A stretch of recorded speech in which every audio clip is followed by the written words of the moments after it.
বিয়ে হোক কিংবা গিফট, হালকা হোক বা ভারী, সব ধরনের জুয়েলারি সাধ্যমতো বাজেটে একমাত্র পাবেন এমপিপি জুয়েলার্সেই। সোনা, রূপো, হিরে, জেমস্টোন কি নেই এখানে? আর প্রত্যেকটা জুয়েলারি হলমার্ক যুক্ত। আর কি চাই? আমার তো এটাই চাই। আমি ভাবছি এইটাই নেব। আর আমার এইটা। তাহলে দিন সব প্যাক করে। এমপিপি জুয়েলার্স, ঐতিহ্য যা আজও বহমান।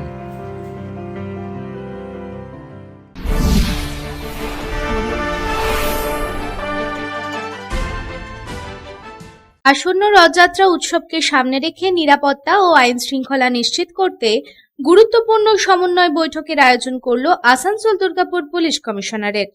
শুক্রবার দুর্গাপুরের নেতাজি ভবনে অনুষ্ঠিত এই বৈঠকে শহরের বিভিন্ন রথযাত্রা আয়োজক কমিটির প্রতিনিধিরা অংশ নেন।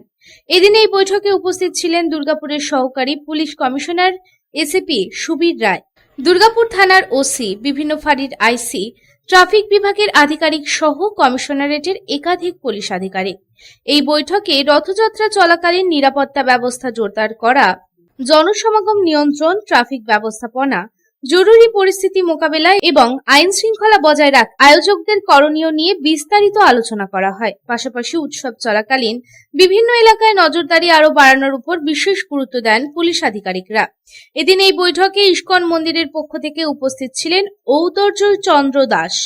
এছাড়াও দুর্গাপুর পূর্ব বিধানসভা কেন্দ্রের বিধায়কের প্রতিনিধিও উপস্থিত ছিলেন।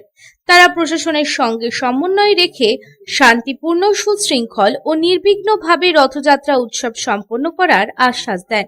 বাজে ঘটনার সম্মুখীন হতে হয়েছিল, তবু আমাদের যারা আছে ইলেকট্রোলাতে থাকে পিসিপাটি, তারা অতি দক্ষতার সঙ্গে তাদের অভিজ্ঞতা থেকে আমরা কিন্তু অ্যাপ্রিহেন্ড কিছু লোককে তাদের গ্যাংয়ে করতে পেরেছিলাম, যে কারণে আমরা হয়তো তার হারের সমমূল্যটা আদায় করে তাদের মুখে ফেরত দিতে পেরেছি এবং তার রেকর্ডও হয়তো আমাদের কাছে আছে, কিন্তু তাদের হারগুলো নিয়ে কিন্তু গ্যাংয়ের অন্য সদস্যরা বেরিয়ে গিয়েছিল।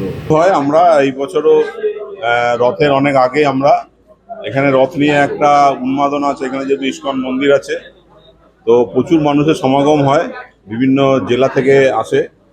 তাই আমরা রথ উৎসবের আগে, রথযাত্রা উৎসবের আগে আমরা সবাইকে নিয়ে একটা আলোচনা সভা করি। তো আপনারা দেখতে পাচ্ছেন সেই আলোচনা সভায় প্রচুর মানুষ এসছে, এলাকার সমস্ত রথ কমিটি এসছেন। তো সুষ্ঠুভাবে আলোচনা হয়েছে। মূলত আমরা তাদের রথযাত্রা নিয়ে তাদের যদি কোনো পুলিশি বন্দোবস্তের ব্যাপারে কোনো দাবি থাকে সেগুলো আমরা পর্যালোচনা করি এবং আমাদের যা বিগত বছরে যা অভিজ্ঞতা সেটা আমরা তাদের সাথে শেয়ার করি। এবছরও আমরা সেই রকমভাবে আলোচনা করেছি। আমাদের কাছে মানুষের সুরক্ষা প্রথম প্রায়োরিটি। তো সেই অনুযায়ী বিভিন্ন রথ কমিটিকে বলেছি যেখানে মেলা হয় যে পর্যাপ্ত পরিমাণে সিসি ক্যামেরা লাগাতে এবং আমাদের সেখানে পুলিশের সহায়তা কেন্দ্র হবে।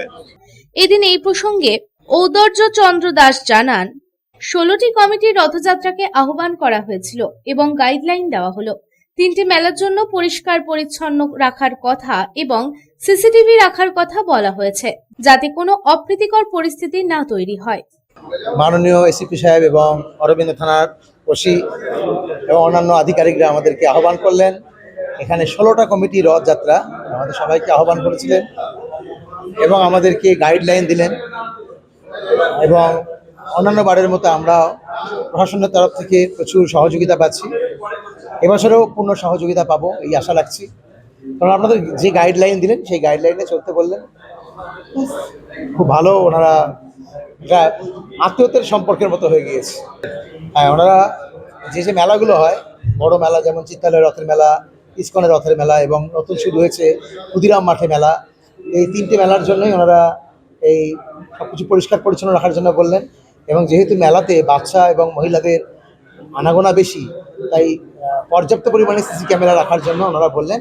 এবং সবথেকে বর্তমানে আমাদের মুখ্যমন্ত্রী তিনি যে নারী সুরক্ষার জন্য যে বিপুল দৃষ্টি দিয়েছেন, সেই সুরক্ষার চিন্তা করে আমাদের কোনো সতর্কতা রাখলে বললেন, যাতে আমরা এমন কোনো অপ্রীতিকর পরিস্থিতি না পড়ি যাতে পুলিশের সহায়তা করতে তাদের অসুবিধা হয়।